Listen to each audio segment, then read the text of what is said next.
Note, this plan is a state and federal response, so you're not going to see things that get way down in the county or the local jurisdiction level. So just wanted to make that aware up front. It is a state and federal response.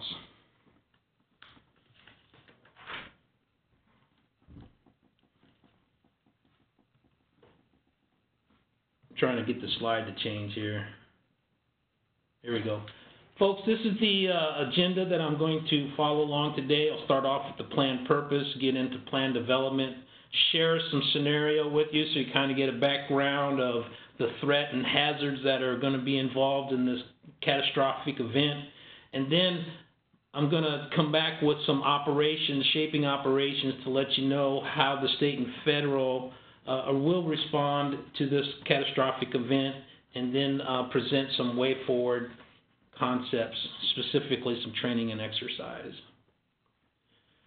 So as with any any plan, catastrophic plan that we do here at Cal OES, we always start off with getting the senior leader guidance. And here is what our senior leaders, and this includes state and federal, a collaborative, private sector, military department here in the National Guard, that senior level group of folks came up with these two outcomes for the plan itself. And so here at the conclusion of the state federal, we want, for response operations, we'd like to be able to accurately assess the situation, establish priorities, gain access to the affected areas via multiple modes, and conduct life-saving, life-sustaining operations. Good guidance from, as a planner, we need to kind of have this kind of shaping direction from our senior leadership, and as it carries over into recovery, we want to be able to facilitate information, expedite environmental compliance, and restoration of affected communities. So leading the planning effort is coming from the senior leader high level. So that typically happens here at Cal OES and across the spectrum. With the senior leader intent, we wanted to make sure there was unity of effort. Can't have silos, can't have one-on-one kind of response, so everything is coordinated to what we're calling the Unified Coordination Group. And when I get into the operations section of this, I'll introduce you into the UCG, the Unified Coordination Group. That is a combination of state and federal personnel that really shape the priorities and response objectives. And this last check box here, this last bullet, initial response operations are stabilized within 72 hours. And, as a planner, we need this kind of direction from higher ups. And when we build plans, we like to align it with the intent. If the senior leader provides a great intent, we're then able to support that plan better.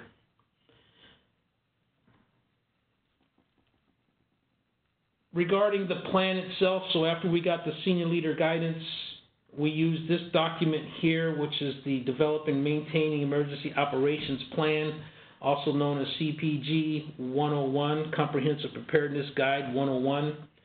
And there's 6 steps that we follow when we do plan preparation, plan development. This process allows us to engage the whole community. It allows us to develop the plan through analysis of risk. It allows us to see what operational assumptions from those risks and what those resource demands will be. And then it allows seamless transition from development to the execution. And lastly, integrate and synchronize efforts. So CPG 101 is one of our core documents to use when we jump into a planning session such as the Bay Area Earthquake Plan. What I have here is the 6 steps within CPG 101. You can see from the left, we obviously need to form a collaborative team. You'll see there in that first column there what it takes to meet success for that first segment or the first step. And what I show in the red boxes along the bottom are what the key deliverables are. So after we form the collaborative team, we do those things in the middle. What we want to be able to do is present and project a work plan of how we're going to move ahead and build this plan. And I will say it normally takes about 2 years to really get the plan from infancy to completion. The second step is understanding the situation. We're obviously bringing in our subject matter experts from the fields. We can't do this without the counties, the private sector, the whole community, just like mentioned in the previous chart. And after we finish the understanding the situation, step 2, we do an analysis brief to senior leaders to let them know this is how we understand the problem set, which allows us to then move into step 3, determine goals and objectives. We do mission, in-state, we look at phases, the objectives, core capabilities, and at the end of it, we do a clear key deliverable to the senior leadership for what we see our goals and objectives are. In step 4, we're doing plan development, and the key deliverable after plan development is decision brief to the senior leadership. These are the courses of actions that are embodiment of planners, including state, fed, and local, as well as tribal, whole community. We do a decision brief to the leadership with briefing our COAs, course of actions, and they help us choose which course of action to then write the plan around. The plan's written, it's then in draft form submitted out to all the stakeholders for their review, and then at the end it becomes a signed plan, and this plan was signed in July of 2016. And then at the last step is plan implementation, where you're actually doing and performing training and exercise with your stakeholders. Sorry, went too fast. So some of the planning factors that went into this, we wanted to be able to establish operational capability into the field. We wanted to get that support capability as far forward and as close to where it's needed, as you know, that cuts down obviously on response times and really gets that asset or resource as far forward as possible. Successful execution for this plan is deploying personnel forward, forming task forces, developing an access strategy and a temporary supply chain, doing this through a movement coordination center, and then coordinating direct actions and subordinate actions through plans. And that's for us at the state level is mission tasking our state agencies to perform that, to provide that state resource, the capabilities of the state resources. Still under planning development, our process timeline, we kicked this plan off in January of 14 with that brief to senior leaders. The little skittles along the top were the geographic ops coordination meetings. So there's 16 counties that encompass this plan. So we're reaching out to those operational areas, those counties, and working with them side by side as this plan is built. And as you can see, it went from January 14 through October of 15 when it was complete, and then it took till July to actually get the final revisions and the signage of it in July of 16. Some strengths that came out of this plan, so the changes between the 2008 plan and this 2016 plan, some of the strengths of this new version, it's risk-based versus scenario-based. So once again, looking at those detailed threats and risks per, shall we say, fault or county, helped us refine this plan and make it more stronger than the 2008 version. We have executable checklists in this plan. So if things go crazy, you can grab that execution checklist, and based on what phase we're in, you can use that checklist to really send forward the support and resources using that checklist. Here we have California emergency functions. Did not exist in 2008. Now we have something called emergency functions or emergency support functions.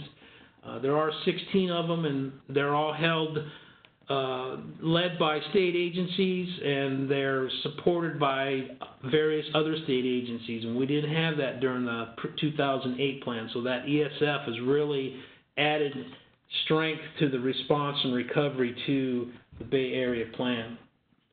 Operational activities are not organized by capabilities. We're talking about national preparedness goal capabilities using the 5 mission areas of prevention, protection, mitigation, recovery, and response.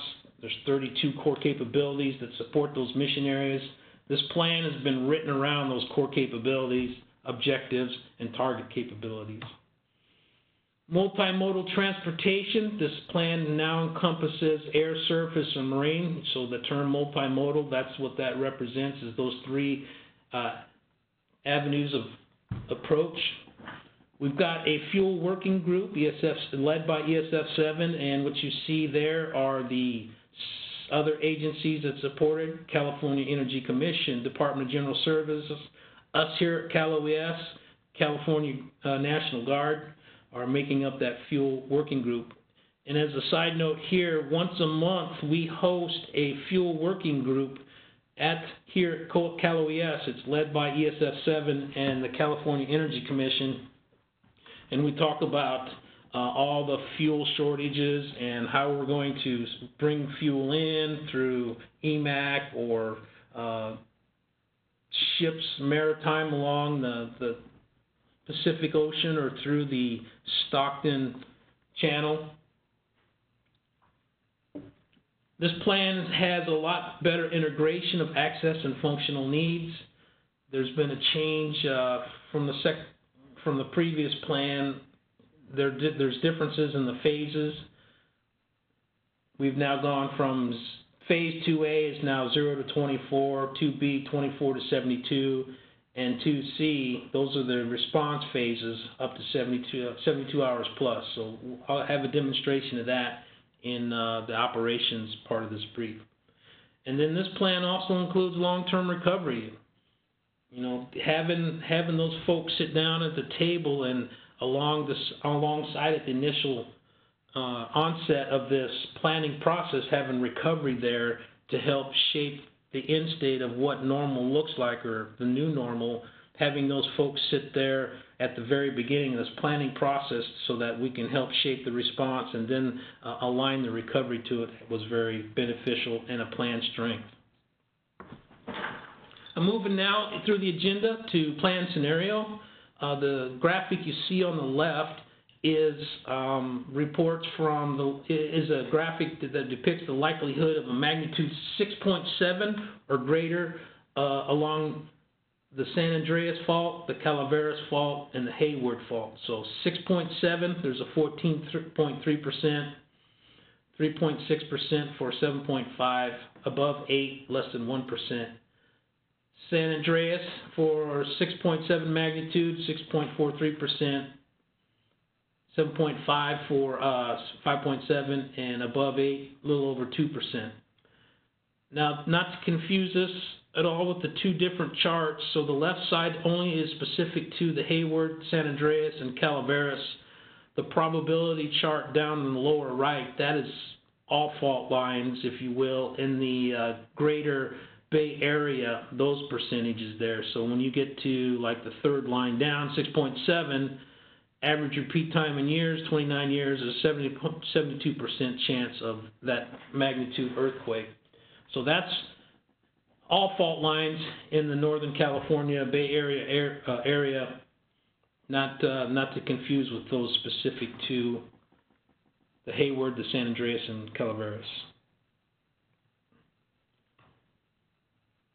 The Bay Area earthquake plan is centered on specifically the two faults of the Hayward Fault. The scenario is written around the threats and hazards of a 7.0 earthquake.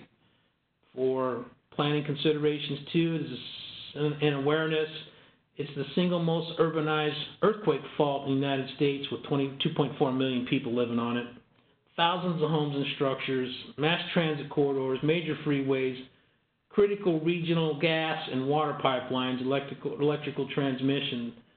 So if that thing breaks, you can, just based on these 6 bullets, it's going to be a lot of resource need and demand, and private sector and folks from the Alliance here can definitely help shape the response and the success of the shape and response recovery.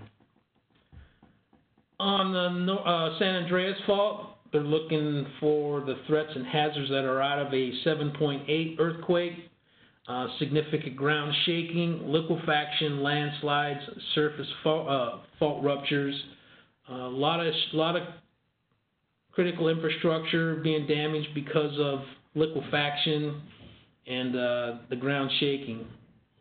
Major thoroughfares being degraded through landslides and fault ruptures. I mentioned earlier that the Bay Area Earthquake Plan is built around 16 counties and has about 13 million people in those 16 counties.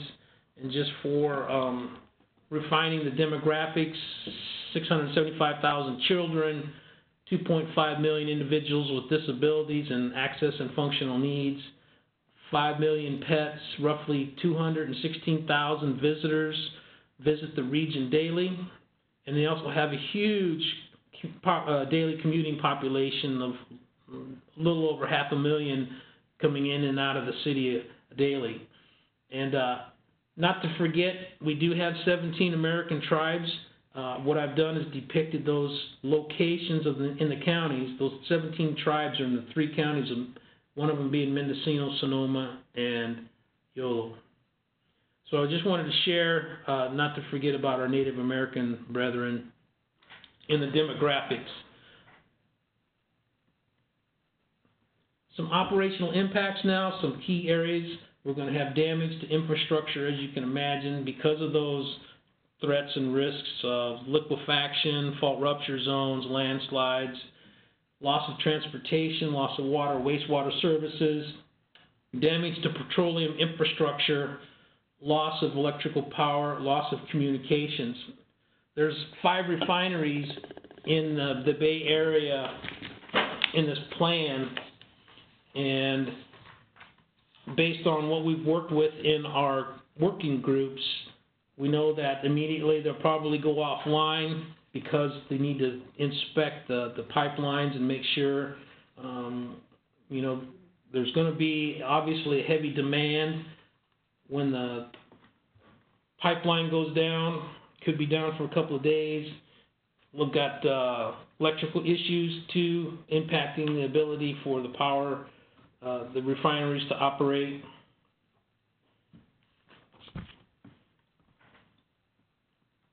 So our fuel working group has done great work to advance the planning on how to resupply not only the citizenry but our first responders and the fuel types that are needed there for aviation, diesel, and gas. We also know that heavy loss of electrical power and loss of communications capabilities.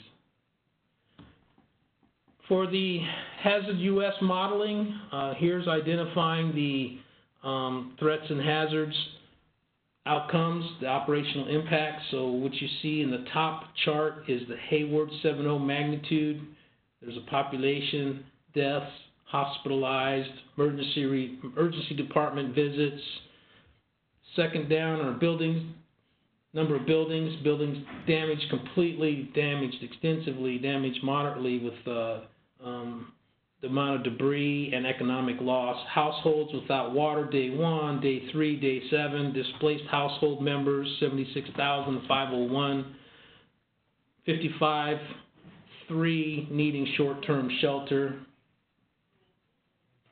Down in the second scenario, the San Andreas, there's the population with the expected deaths and trauma and visits to the hospitals and ERs.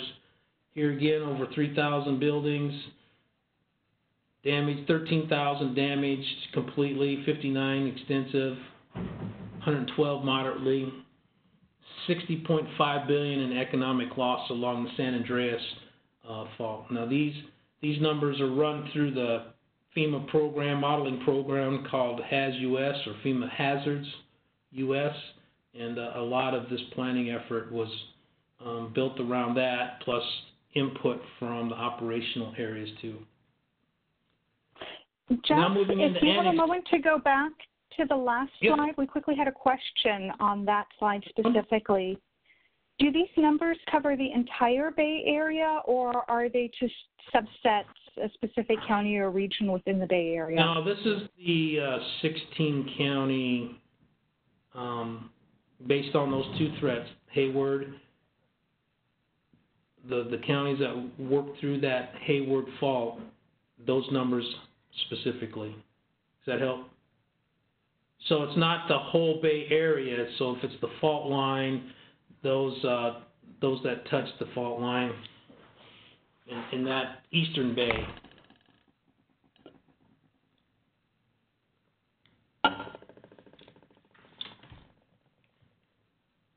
Planning factors.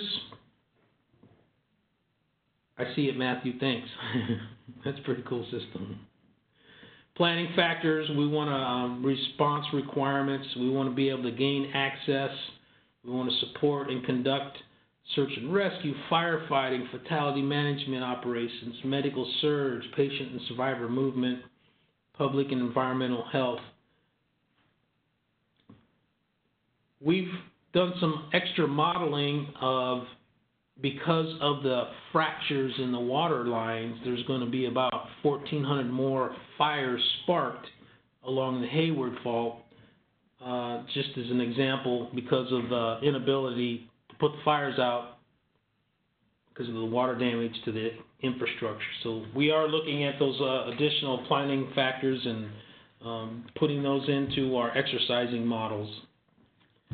Still with our planning factors, we want to execute. Yeah.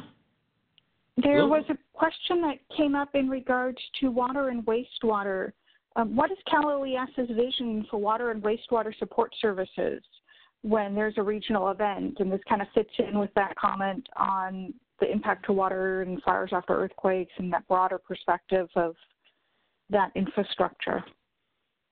Well, we'll have a task force established here. It will encompass both state and federal, because at this time, this it'll be a while into this problem set. So state and federal will be joined at this point, and we'll be aligning task forces to zero in on the specific problem sets. And I do go over some of the task forces that this Bay Area plan outlines a little bit later.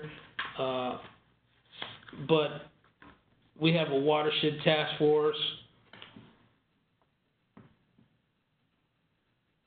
I don't know. I'm just quickly, Monica. I'm seeing some dialog box in the middle of my screen. I don't know if you see that too. Somebody's requesting to annotate the shared content. Approve, decline. Yeah, decline. That. Okay, so that comes later. I didn't know if you guys could see it either in the middle of all that. No. We only see the slides. And what if we get to the rest of that question when you get to the task forces? Okay. Execute a commodities distribution system, shelter in place populations. We know that we need to do our best to support folks that are sheltering in place, and we know that survivor movement is necessary too, and we've identified processes moving those survivors to host counties, like some of the counties like Sacramento or Stanislaus, moving folks out to there because of it's too damaged in the center core. So we have plans to do host support by other counties in the event that we need to do survivor movement that far out. Delivering food and potable water is part of our temporary supply chain that we're setting up. Delivery commodities still there in that temporary supply chain.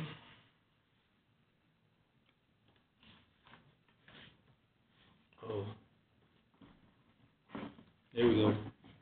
So what you're seeing here, still in operations, is the response phase. I brought it up a little bit ago. In phase one, pre-incident, we're doing all this planning and prep and working with our stakeholders. We have incident. We have, on the right side of the incident, phase 2A, that immediate response. We're forming the Unified Coordination Group, the UCG. We move into 24 to 72. That's the deployment of resources and task forces and assets and things like that. We're doing this through the SOC, which is the State Operations Center, the Regional Operational Center. Coastal Region is the administrative region for these 16 counties. And then we're going to stand up an initial operating facility and then a joint field operating system, office when, with our federal partners. We're doing that in that Phase 2B part. And then in 2C, we're doing sustained response. The joint field office is established. We're doing everything joint now. FEMA's fully integrated and on the ground and assisting and providing those capabilities forward. And then as we get that 72-hour mark, we want to be stabilized, is based on what our senior leader's intent was, to be stabilized within 72 hours. And then we start doing what we can to transition from response to recovery, and that's where you see Phase 3 come in. You know, we all know that recovery takes a very long time, specifically as we're seeing with what's going on in Paradise, you know, with all the homes lost there, and then the length of the response or the recovery operations that are going on there. So under operations, we're here, I'm presenting what the makeup of the Unified Coordination Group is. Up at the top, obviously, the governor's setting priorities, the Unified Coordination Group, SFO, State Field Office, SCO, State Coordinating Officer, FCO, Federal Coordinating Officer, Department of Defense, National Guard, other senior officials. They make up that steering committee, that unified group that provides us the priorities and objectives. And then from there, under the UCG, we have operations, planning, logistics, and finance, typical what you see in the ICS or Incident Command System. And under operations, that's where you'll see our mission tasking going out to our state agencies, and also the establishment of our task forces that move forward. What I'm showing here is an example of a task force execution list. In the left chart, you can see it's Phase 2A. It's for the environmental response and health and safety.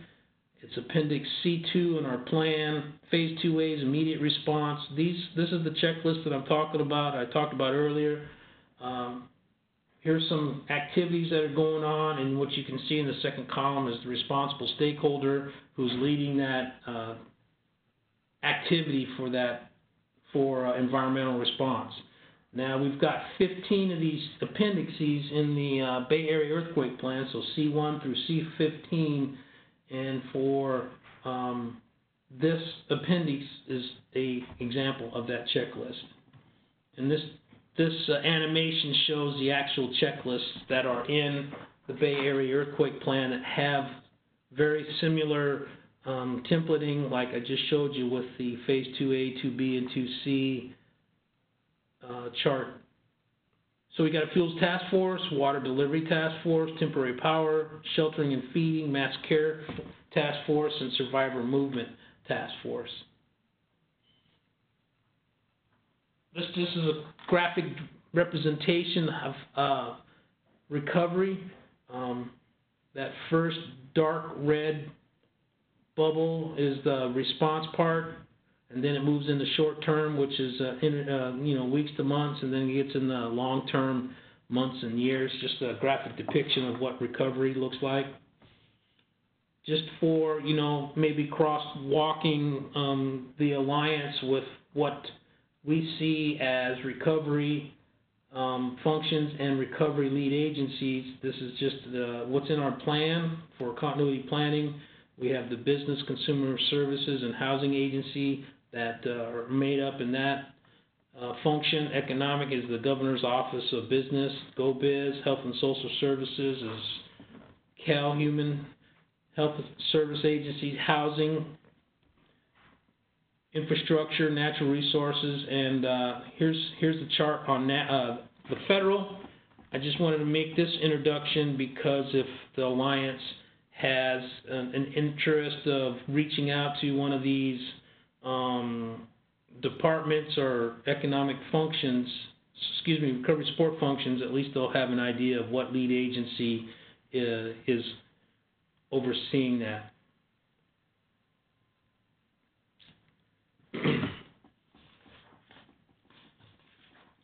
For Let me just back up to this one here. We have a chief private sector coordination officer here at Cal OES and her group.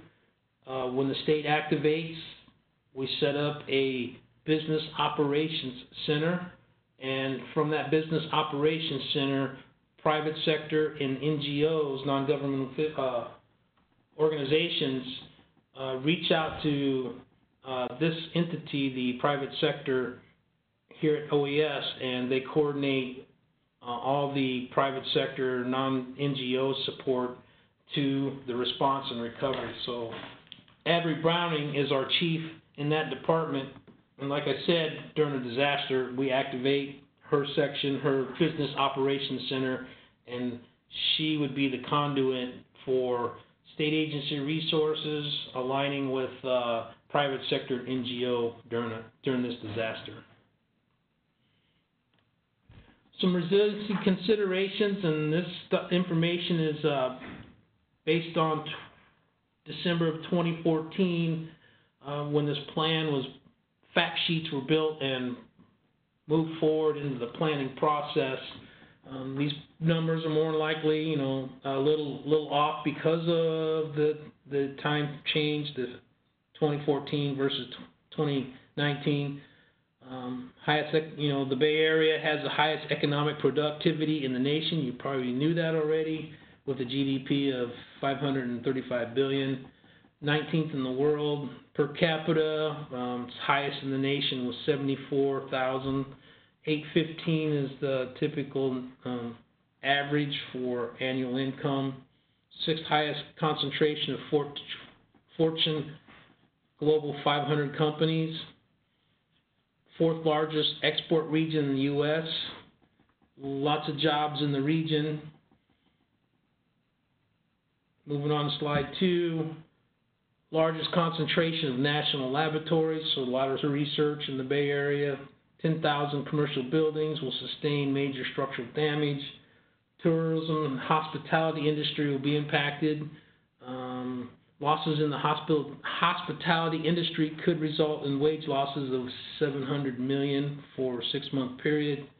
And this is 2014, so obviously that number is going to be different. And damage and distribution from major quake will disrupt the supply chain, as we kind of alluded to earlier. Into the way forward mode, as you may remember from the senior leader intent for response, they wanted us to be focused on assessing the situation, establishing priorities, gaining access, conducting life-saving and under-recovery, facilitate information sharing, expedite environmental compliance and restoration. So this way forward, since we're in step 6, plan, maintenance, plan, testing, and training, what we've done is we've submitted these core capabilities, situational assessment and operational communications. We believe if we train on that, we'll be able better to accurately assess the situation. If we do public information warning, planning, operational coordination, we'll be better at establishing priorities. So I've submitted these planning capabilities to our training team downstairs here at Cal OES, and we're working on building a multi-year calendar to where we can integrate these types of training exercise series into the 16 counties to help us not only be better at understanding roles and responsibilities and response, but also performing a rewrite based on those after-action review and improvement statements from those exercises centered around these. What I show in the lower right is currently what's been going on. The San Francisco Department of Emergency Management is hosting, annually they do a fleet week, and this year's exercise is the debris route reopening. As you can see, that would be very beneficial in knowing how the routes will be opened and getting those commodities into the affected area. Also getting first responders in, getting survivors out out of the affected area. So we'll see that exercise. They're doing multiple drills and smaller exercises using the Bay Area plan to do a capstone in September. And have the last check mark I have there, the Bay Area UASI, they're doing critical transportation. It's a tabletop exercise talking about getting critical transportation in and out. So they're also using the Bay Area earthquake plan for that. So we're real happy that the San Francisco area is taking the plan and working on it, as well as what we're attempting to do here at Cal OES, designing an exercise series around response and recovery. That moves me to my last slide. My agenda today was to cover, what's the purpose of the plan, and that was through the senior leader intent regarding response and recovery. Went into plan development, introduced the Comprehensive Planning Guide 101, CPG, kind of laid out how the plan was put together, time it took, who was involved, introduced the scenario with the Hayward being a 7.0 earthquake and San Andreas being 7.8, and then I offered some operational impacts with households without water and buildings damaged, and then I moved lastly into how we would respond as a state and Fed with the Unified Coordination Group forming, working through phases 2A, 2B, 2C into long-term recovery. And then my last agenda item was way forward with some current training going on based on the Bay Area earthquake plan, and then some planned or future exercises through our training branch downstairs. And Monica, at this time, if there are any questions from the audience, I'd be glad to speak on behalf of that. Jeff, thank you very much for that overview presentation. We do have a few more questions from the audience before we move on. The first one that I'm going to pose is, what is the geographic footprint of the cascading impacts of a Bay Area earthquake? Kind of how far out are there going to be impacts from this? Well, if we were looking directly at, we'll just use the Hayward Fault. Geographically, there's quite a bit of landslide, liquefaction, surface rupture right there along the fault. Those are the physical damages, but you're going to have the cascading effects would include down communications line, down power lines, water lines, the actual potable water lines, water treatment plants. These are all going to be added in cascading problem sets that we are going to have to deal with. But we've recognized what those are. It's just getting the resource there to actually to fix it. Some of the other geographic cascading effects, just like we see in some of the local fires that we've had, where communities are no longer able to return to their homes or their businesses, they have to be able to go somewhere, and there's going to be cities and counties on the periphery of the affected area that are going to be impacted by an influx, if you will, of survivor movement and a lot of movement like that. So those are just some examples of some geographic cascading effects along those two fault lines, and you can pick either one and you're still going to have very similar problem sets. Hopefully that answers your question. And what about the cascading impacts, because you had mentioned the refineries in regards to fuel disruptions beyond the Bay Area? So some of the things that we're doing in our monthly work group with the Energy Commission and ESF7, which is resources, we've identified, like at least for the first responders, we're going through and looking at the types of fuels that we need for them, their burn rates, calculating, when you know their burn rates, you're able to project when fuel can come back in and resupply those folks. And keep the first responders in. We know that, like for the public, we're looking at hypermarts like the Costco's and the Sam's Clubs and the other large fuel distribution facilities, and even some of the smaller private sectors of working with those folks and building into maybe even the power's off, the fuel's in storage. We're looking at how we can pre-identify locations to hook up a trailer generator and be able to pump that fuel out, get the first responders obviously moving around, and then working with these retailers, hypermarts, to provide the fuel for the citizenry too. We know that those 5 refineries in the Bay Area, based on the shake magnitude, they'll probably go offline until an inspector can get out there and look at those lines, because they are under high pressure, as you know. And when those inspectors, are there enough inspectors, yes or no? We're looking into those numbers so we can, cut down the response time of that critical resource coming back up. We're looking at maritime, we're looking at Jones Act waivers, so if a ship that's ready to float down to Mexico to distribute American fuel, if we have this catastrophe, through the Jones Act, we're able to stop that boat, turn it into the bay, start pumping gas for what we need here. We know we can do that. It just takes the declarations and proclamations and things like that to affect that. Rail lines, we know that we've talked about putting tanker cars with backup fuel in them at refineries to offset some of this. And I do know some refineries keep a few tens of thousands of gallons of fuel on hand to just be able to back up, so should some sort of disruption occur to the primary fuel lines. Does that help with the fuel question? So it provides some basics, and if there's more details on that, we can always follow up with individuals more. Another question that we have, because we... Oh, go ahead. Okay.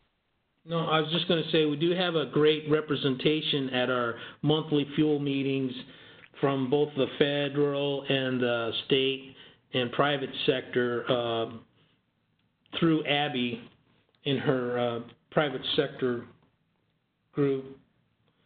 They meet with us, and we do have great dialogue, and truly are coming up with some great plans to mitigate this problem. Yeah.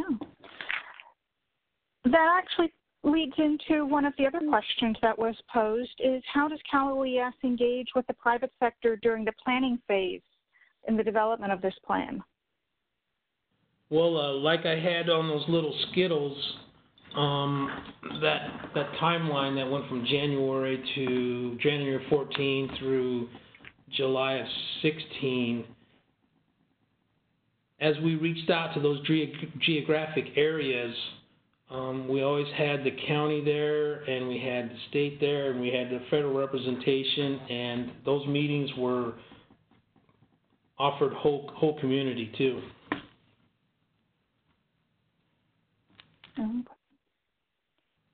Another question that we have is, how will the state set priorities in regards to police, fire, hospitals?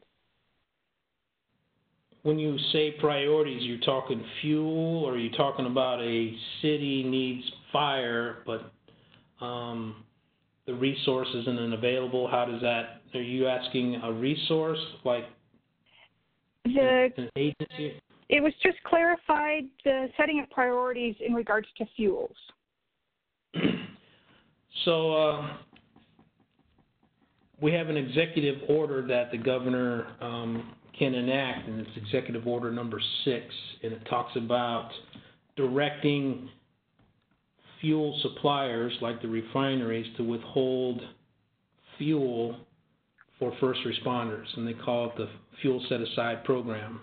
So that's in Executive Order 6. That's been in place, I think, all the way back to Wilson, maybe Schwarzenegger, that Fuel Set Aside Program has been in place. So the idea is major disaster, declaration hits, executive order number 6 hits, then this fuels task force led by Resources and Energy Commission can reach out to the refineries and say, under executive order 6, I need 30% or a percentage of your stocks for first responders. And that's one of the priorities right up front, is to making sure that our fire, our law, our search and rescue, folks doing survivor movement, stuff like that, those are the priorities up front for fuel. Yeah. And then there's a follow-up question that kind of expands on that concept of the prioritization and takes it from just the fuel aspect to where does the critical infrastructure sector fit into the prioritization, and how will this be coordinated on a regional scale? For example, with the water sector, there can be upwards of 50,000 water leaks. Yep. So right here in the State Operations Center, along with the Business Operations Center, we have the Utilities Operations Center. And we have several subject matter experts that occupy that during an activation, and they're reaching out to those utilities, those other critical infrastructure agencies, and based on, I will say that the Unified Coordination Group is setting all the priorities. So the problem set is depicted. They make the decision on where things go and when they go. Does that help? I mean, at the State Operations Center, we don't sit there at our table. We design the plan problem set, and then the Unified Coordination Group between the state and the federal, they'll make the decision on what resource goes when and where. Gives an overview of kind of what that prioritization. That's state and federal resources. That doesn't include, what private sector or local can do right there, Mhm. Yeah, the whole focus of this plan really is that state and federal level coordination, and there's a lot of other levels of coordination that are simultaneously going on as well. Yep. One of the questions that came up was, for infrastructure restoration, will members of the task forces be pre-selected? And also, how will the coordination be handled? Does the plan have procedures to do this? The task force itself will be run by an ESF. Basically, emergency support function will own that, and I don't have that readily right at the tip of my fingers here of who's in charge of that task force. But the idea is that since this plan is out, that these task forces are looking into who they're supporting them on the left and right, who are augmenting them, and then they become aware of their roles and responsibilities and capabilities, and then this task force does some training or exercise to demonstrate those proficiencies, and then at least do some discussion-based exercises like tabletops, talk through it, and then with it they'll be more ready to respond. Good questions, though. Yeah, and we have more questions coming. What is the total population plan for emergency commodity in regards to food and water requirements? And what is the expected duration of a commodities mission? Well, I know that on the FEMA side, they have commodity trailers. They categorize them like A, B, C, and D, and each of those are represented by a population total, and I think the highest one goes up to like 12,000. So if we ordered a category D, you would get resources for 12,000 for 3 days, and that's sort of the initial push coming forward. We got that built into the plan. But obviously, as the numbers increase, you're asking for obviously more resources. Category A, B. You've got private sector providing resources, so Abby's group through the private sector coordination would be working with folks like Walmart or Sam's Club or some of those other large private sector that always provide a lot of those commodity donations. At the state level, we do have a cache of sheltering commodities, shelf food, water, blankets, cots, as well as does the FEMA sector. But, got to know what those demands are. But there is stuff templated already to fall into place when requested. Kind of staying on the theme of people, is there a plan for managing self-reporting of volunteers? Yeah, that's that's getting closer to what the counties are seeing at their level. But we do have a volunteer organization. ESF 14 does volunteer. 17 does volunteers, and I know that they're activated too during our state operations center. So we activate that ESF, and they come in and as through city to county to region, following the SIMS model. We're looking at those volunteer requirements, and when it gets up to our ESF, they're the ones that are working with most likely the county reps on volunteers. But yeah, a lot of them do self-report, and to fix that, we know that early messaging in whatever fashion can be, portable electronic signs like you see on the side of the freeway, that's one way. You've got social media. Texting is pretty reliable during a power outage, if you will. It seems like texting is more reliable than actual social media sites.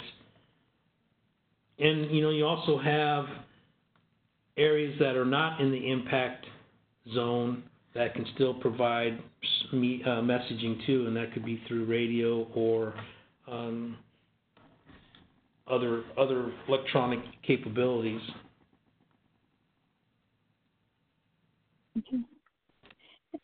Another question that we have that's kind of along that line of the concept of volunteers is, and loops back to the fuel issue.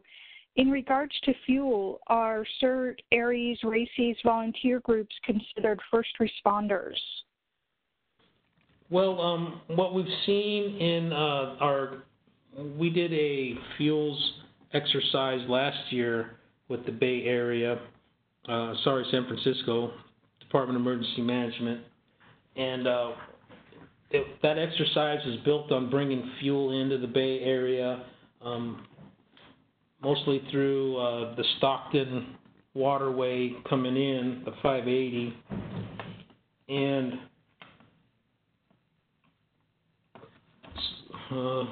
say again your question again. I was trying to align that maritime. No worries. In regards to fuel, are CERT, ARES, RACES volunteer groups considered first responders? Oh yeah, that's where I was going with that exercise. We identified, the plan talks about eligible recipients, and the eligible recipient is somebody that has something to do with sanctioned response. So it's not Jeff taking his Dodge Ram truck and driving it up to San Francisco and dropping off water and expecting to get reimbursed for fuel. It's more of a, hey, this volunteer organization is offering this shuttle service to move survivors from one shelter to another. Are they eligible for fuel? And as long as they are sort of sanctioned under this eligible recipient thing, then yes. Does that help? that it definitely works towards addressing that question. And then we have one more that I will quickly do, and then we will wrap this up. Is there the possibility of using drones affixed with repeaters for enhancing communication efforts, and then what would the air coordination challenges be? We do stand up a air coordination group, obviously here at the State Operations Center, and that is the responsibility, since that more than likely would be more likely a utility asset or even a military asset to do that communications uplink. Regarding if it come from private sector, that would still be orchestrated under the air coordination group. But that's great thinking right there, moving the ability of comms in the sky to fill that gap of a broken communications line down below. Good thinking. Okay. Yeah.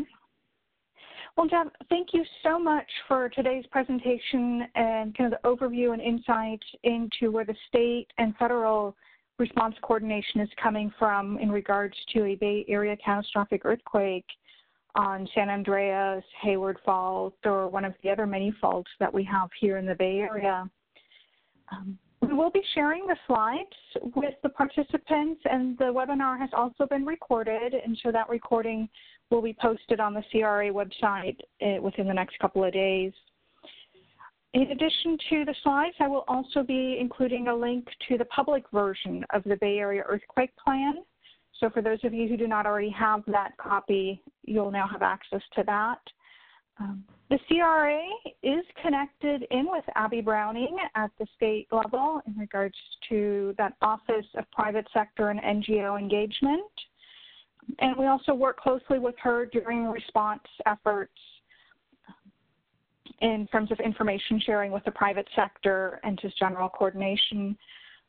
The California Resiliency Alliance is also connected into two of the activities that Jeff mentioned in regards to the San Francisco Bay Area Fleet Week and the tabletop exercises that are being coordinated around that, as well as the Bay Area UASI Urban Area Security Initiative Critical Transportation Project that's currently going on. We participated in all four of the regional tabletop or regional hub tabletop exercises and are on the planning team for the regional Bay Area-wide exercise that's going to be coming up later this year. And so we are tapped in there. And if you want to learn more about any of those activities, feel free to reach out. Thank you again for your participation, and we will be ending the webinar at this point in time. I will leave the line open and unmute everybody in case there's some other discussions and questions. Thank you very much. Thanks for the opportunity, Monica.